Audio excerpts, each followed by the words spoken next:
The 2024 Triple Crown is coming to a close, and you know what that means. It's time for the Belmont Stakes. Trust the Profits is proud to be sponsored by Game of Silks. Go to silks.io to get in the game. Real ownership, real races, real rewards. Sure bet coffee. Hey, welcome in. This is Tim from Trust the Profits. You can find me on X at RidersUpTim. I want to welcome everybody in as I talk about my picks for the Belmont Stakes. I'm going to talk a little bit about each of the horses and then talk about the race itself and look at how I plan to attack the race. But before I do that, surebetcoffee.com, enter that promo code TTP20 to get 20% off. Look, if you're watching this video, you're a horse lover. You love this game and you probably drink coffee. So why would you not want to buy a coffee that's not only great tasting, but gives a portion of every sale to Thoroughbred Aftercare, a cause that's near and dear to my heart. You should consider it. Again, use that code and get a 20% off for your first try if you haven't, or 20% off if you're buying more. All right. Let's jump straight in and let's talk about the Belmont Stakes. Here we go. First off, we all know that this Belmont Stakes is a little bit different because it's not a Belmont. So we're going to Saratoga this weekend. We're going to be up at the spa. Belmont is undergoing some renovations, so they're having the race away from the Belmont for the next 2 years. And we cannot get 1.5 miles in at Saratoga. So this race is going to be at 1.25 miles. And that to me adds to the interest of this race, because we all know that 1.5 miles is the true test of champions as we get to the Belmont and the last jewel of the Triple Crown. But look at this field, 1 through 10. If you look at all of these horses, I could go through here, and I will a little bit, and talk about every horse, and I could make a case as to why this horse will win the Belmont, because I think this is an incredible field. It's actually one of the best Belmont Stakes that I can remember in recent years. When you look at the field top to bottom, yes, there's some standouts, and we'll talk about that, but I just think that this is a race that is really, really a lot more competitive than what it looks like on paper. So let's jump in. So go to the inside post. The number 1 hoe, Seize the Gray. You got your Preakness winner there. The Preakness, look, that was a lot more improbable than impossible. I don't think a lot of us thought that it was impossible, but you had a horse coming into the race that I think many thought had raced a lot, weren't sure that he was going to get the distance, was coming out of the Pat Day Mile, and people thought that maybe was a mile or got the perfect trip in the Pat Day Mile. You can argue he got the perfect trip in the Preakness and wasn't really pressed on the lead. But this is a horse that I just think seems to be improving at the right time. If you look back at the history of Dwayne Lucas horses, some of those just when they start to click and he gets a really good horse and it starts to come together and he gets the horse improving at the right time, as this one seems to be, they really move forward. And that is really what I think is happening here. Jaime Torres up on the mount again. Got his first Triple Crown race win in his first try out of the gate. I don't think that the 1 hole here is an issue at all for this horse. He is going to want to get out of the gate early and be on the lead or near the lead. And we'll talk about that a little bit more. He's not going to get an uncontested lead like he did in the Preakness. There's other speed here. So the only question, if there is one, I think for a lot of people, is this is his 5th race in 11 weeks. That's a lot. We all know that in today's game, for a horse to go and race after 2 weeks and race back at this level is a lot. And we don't see it a lot. And it's one of the challenges we see, for example, from the Derby to the Preakness. Well, this horse has basically done that 5 times in a row. if you look at the amount of races. So, but he's got a freshening of 3 whole weeks coming into this race. Don't leave him out. I, for one, won't. Resilience for Belmont, getting Junior Alvarado up. Junior rode him in the Derby as Johnny V had other commitments there. He's working well coming into the race. But for me, this horse, I just think that he is just a little bit below the best effort of the rest in here. Can he improve and get to that? Yes, but I've not seen anything yet that tells me that he is going to do that. His best race was the Wood, and I just don't think that's good enough to win in here, honestly. So for me, I know a lot of people are playing Resilience. I'm going to pass. Mystic Dan, your Kentucky Derby winner, comes out of post 3.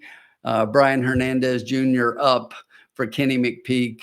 The connections here are talking about, I heard today that they're talking about how well he's doing up at Saratoga, eating really well, eating more than usual, just seems to really be in good spirits and working well. So the distance here we know is not a problem for this horse, but if anything, you could argue that he got the perfect trip in the Derby and barely won by over a couple of horses that actually ended up getting better speed figures than he did, saved all the ground, which he does have the potential to do here again.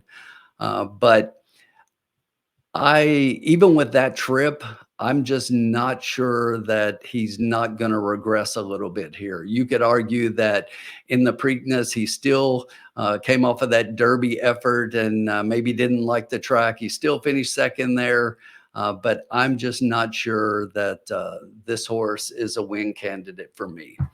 The Wine Steward is one that I'm really high on. I really like this horse. I've been following him since the beginning of the year, coming off a nice second in the Peter Pan Stakes. Manny Franco getting up for Mike Maker. I just think he's rounding into form here, third off a layoff, and a move forward to me just puts him right there in the exotics. In the 5-hole, you've got Antiquarian coming in, Johnny Velasquez getting up for Todd Pletcher. This is a horse who's following the route of your 2023 Belmont winner and Arcangelo in winning the Peter Pan and now coming into the Belmont. Fairly fresh this year. Did not race as a 2-year-old. This horse has done nothing wrong. If you look at the Louisiana Derby, he broke through the gate and still ran an okay race. Came back in the Peter Pan, winning, looked really good in there, and I'm surprised he went off at the odds he did. But to me, he's another one who I think just has to move forward quite a bit. Possible, again, you can make the case, but I don't think he's going to be on top. Dornick, we all know this horse needs to be on the lead to win. He's in the 6-hole, gets Luis Saez up for Danny Gargan. And this is a horse that, again, I did not like his Derby at all.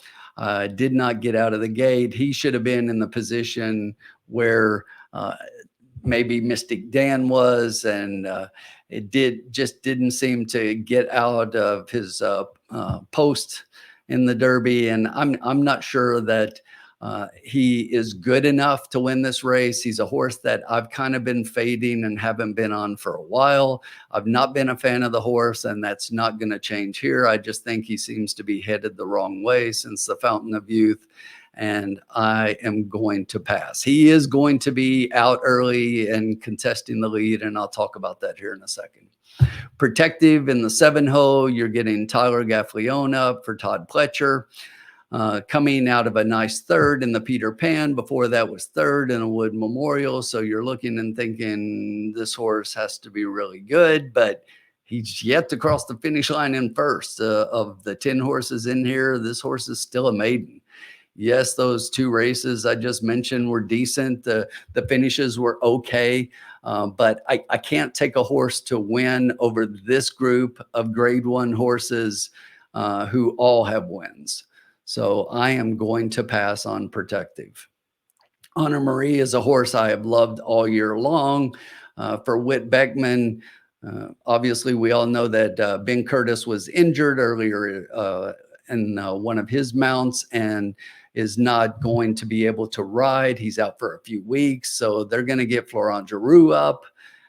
This is a horse that I think the Derby looks a lot better than it does, as horrible as it looks. And by horrible, I just mean the trip. This horse could not have had a worse trip in the Derby and still was finishing pretty well, finishing up strong. So I think that this horse has every reason to think that he is going to move forward off of that. If you look at the Louisiana Derby, he was closing just as well as Catching Freedom in there.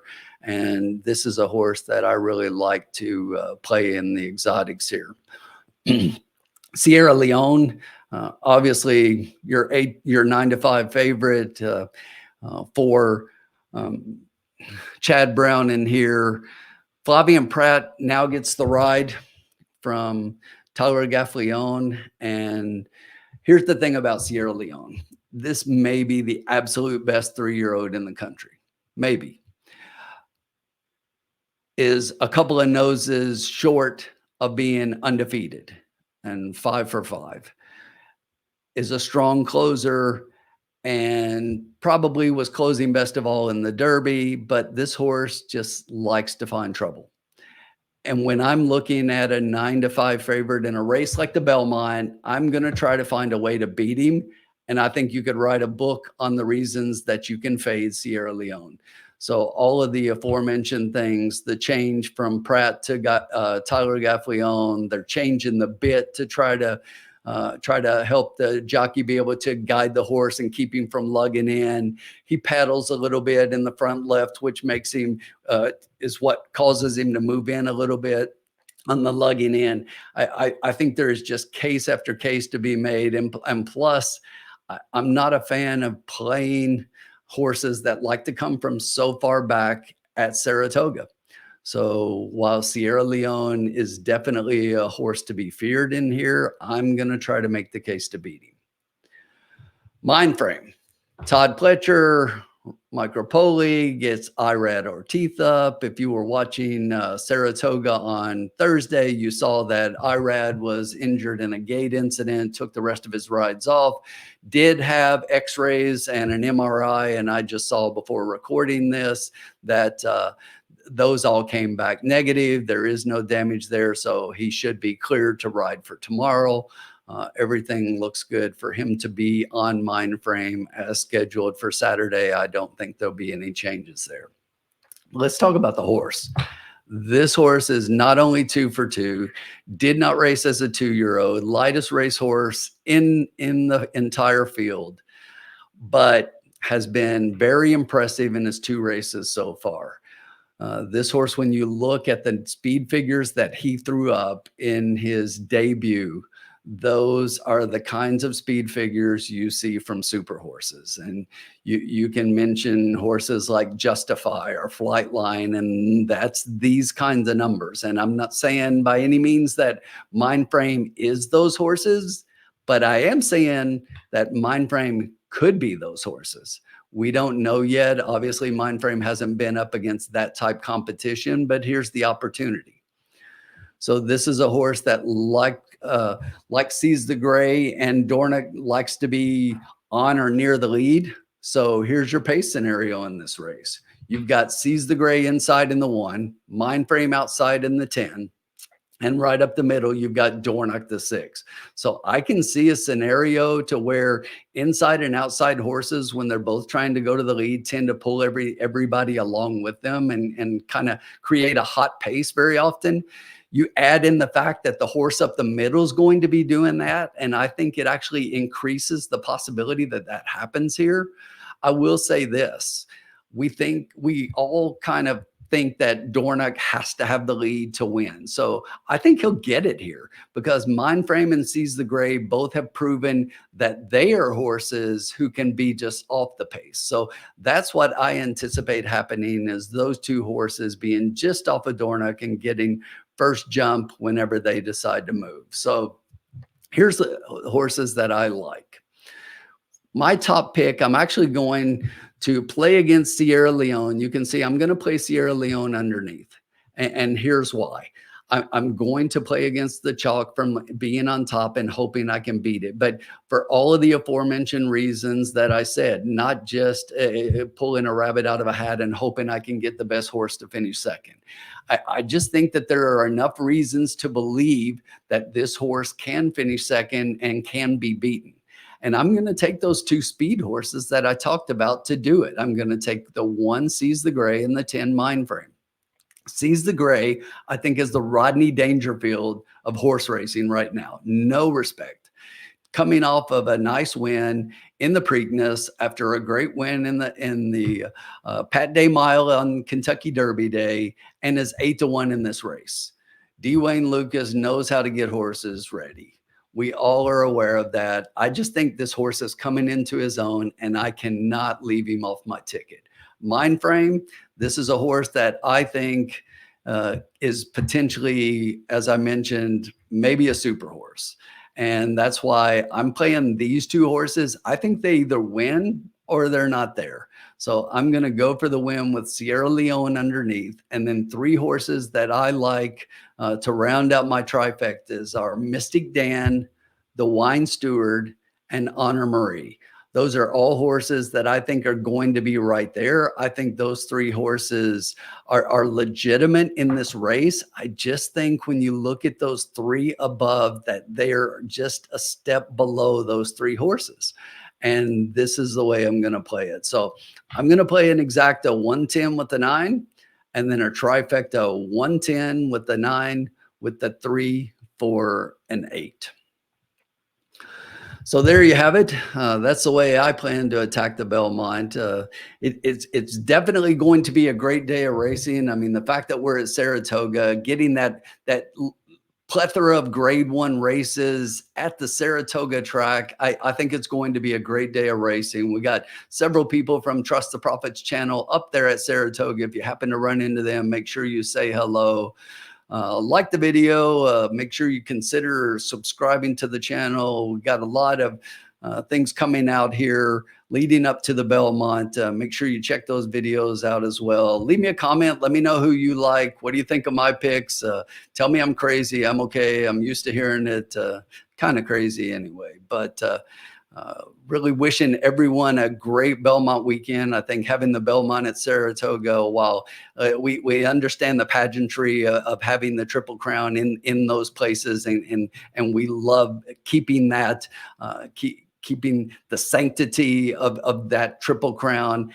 I just think this is going to be a great weekend of racing, and I'm really looking forward to it. So again, great luck this weekend. Hope everybody's cashing tickets. And until the Belmont Stakes, riders up.